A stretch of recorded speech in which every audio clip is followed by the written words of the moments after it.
Hey guys, Comic Boom here to review Batman issues 46 and 47. I skipped reviewing specifically 46. I'm reviewing them together only because this is a Booster Gold tale that is just an absolutely terribly written tale. I don't like it. I think it's awful. It's just all over the place. This is not Booster Gold as we know him. I don't know what Tom King's thinking. This is another miss for Tom King. But there's an explanation as to why Tom King has been allowed by DC to bastardize Booster Gold. And that is because he's got his own series coming out. I believe in August. Might be wrong about the date, but it's called Sanctuary, which is basically a hospital, a secret hospital place for superheroes to go to deal with all the suffering and the pain and the death and the trauma that they experience being superheroes. Because when you think about it, they're always getting into fights, they're always hurting people, they're always being injured, they witness death and destruction all the time. That's got to take a toll on a superhero's psyche.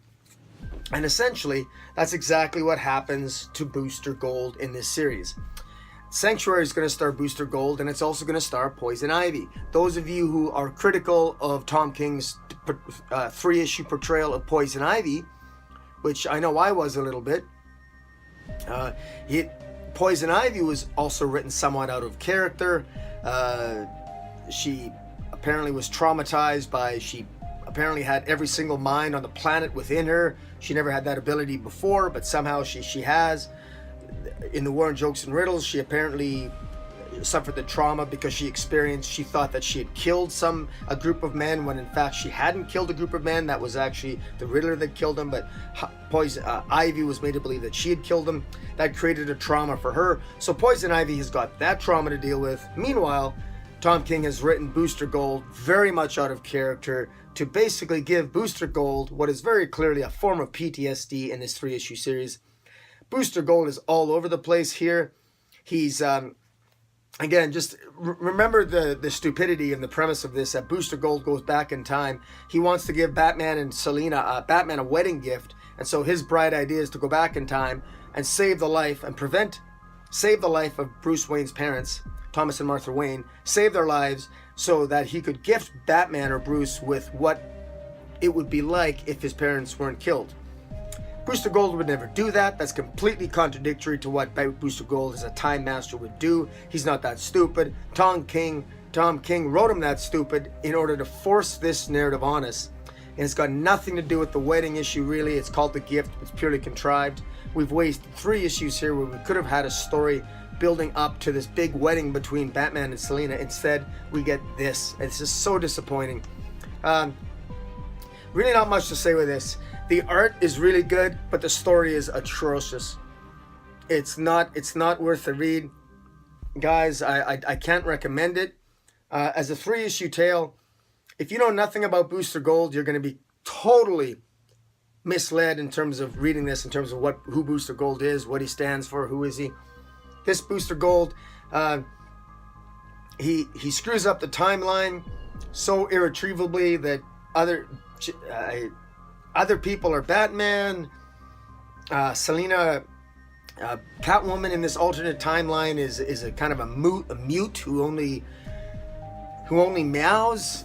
It's so stupid, and it ends up that Booster Gold ends up Batman and Catwoman in this alternate timeline end up killing an older Bruce Wayne's parents. Bruce Wayne's parents end up getting killed anyway, but when they're older, and then Bruce Wayne basically holds Booster Gold captive for many months, and Booster Gold becomes emaciated, and he becomes all skinny, and he looks like he's kept prisoner in the Batcave by Bruce Wayne, and Bruce Wayne has a plan to go back in time to save his parents from being killed by Catwoman and Batman. And the alternate timelines, Batman is actually, I think it's Tim, or it's Dick Grayson. Anyways, just a mess of a story. But here's the thing. I'm not even going to go into it. I don't like it. I don't like the voices. I didn't enjoy the story. It was terribly done. This is a highly depressing story, and it basically ends with Booster Gold watching Bruce Wayne shoot himself in the head in depression because Booster Gold, another future version of Booster Gold, comes back and helps and goes back to the time when Bruce Wayne's parents should have been killed when he was a young kid, and then he's killed. They're dead. and older Bruce Wayne then, upon witnessing it, shoots himself in the head, and as his head explodes, blood gets on Booster Gold's goggles, just like some of Hal Jordan's brain matter got on Booster Gold's goggles in the very first issue of this 3-issue story. Remember when Booster Gold said awesome when he saw Green Lantern blow his head off with his ring? Well, here Booster Gold just wasn't, didn't say awesome this time, but when Bruce Wayne blew his head off, he's later talking to Batman after the timeline's corrected, saying that, he still can't get the blood off his glasses. And very clearly this Booster Gold is screwed up. He's suffering from PTSD in a major way. He's really mentally, he needs some serious help. So Booster Gold is going to be one of the patients in Sanctuary in the Tom King comic book that's coming out, which is going to again be basically PTSD treatment for superheroes. Now, the idea of Sanctuary, that is a great idea for Tom King. Tom King wrote the amazing Sheriffs of Babylon, a great series by Vertigo. Tom King is a former CIA agent.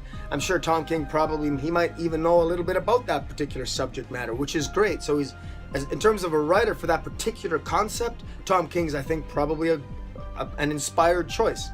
And so I'm looking forward to where Sanctuary takes us. Where I'm a little disappointed, though, is that DC allowed him to sort of force Poison Ivy, like forced writing here, basically really bastardizing Booster Gold and really twisting Booster Gold's mind. Dan Jurgens should have been the one to write this tale. Not because at least Dan Jurgens understands Booster Gold's voice. This is just not Booster Gold. Just doesn't capture the voice at all. Even Skeet seems off to me. Everything about this just seems off. This is a significant miss. I'm disappointed that DC would let Tom King do this, but the fact of the matter is that Tom King has been even more successful than Scott Snyder was on his Batman run, because he's got 50 straight issues of 100,000 plus sales for 50 consecutive issues. So Tom King has earned it. So even though Tom King is up and down, I love some Tom King stuff, and I'm less excited about some of his other stuff. But he's earned his place, and DC has rewarded him with Sanctuary, and they've clearly allowed him to do what he wants with Booster Gold. Much to the chagrin, I am sure, of Dan Jurgens, who basically created Booster Gold and who's probably the best at writing him. But in any event, guys, keep an eye out for Sanctuary in the coming months. That's why, if you're wondering why Booster Gold's bastardized, that's why. If you want to know why Poison Ivy was bastardized in the pages of Batman, and why Poison Ivy in other comic books, other writers of other comic books had to explain that this takes place before or after the War of Jokes and Riddles, it's because of what he did to Poison Ivy. He's screwing up Poison Ivy. He's screwed up mentally Booster Gold, and that's because they're going to be patients in Sanctuary, so we got to keep an eye out for that. In the meantime, guys, thanks for watching. I no longer have laryngitis. I'm catching up with some videos. Thanks for watching. Until next time, Comic Boom out.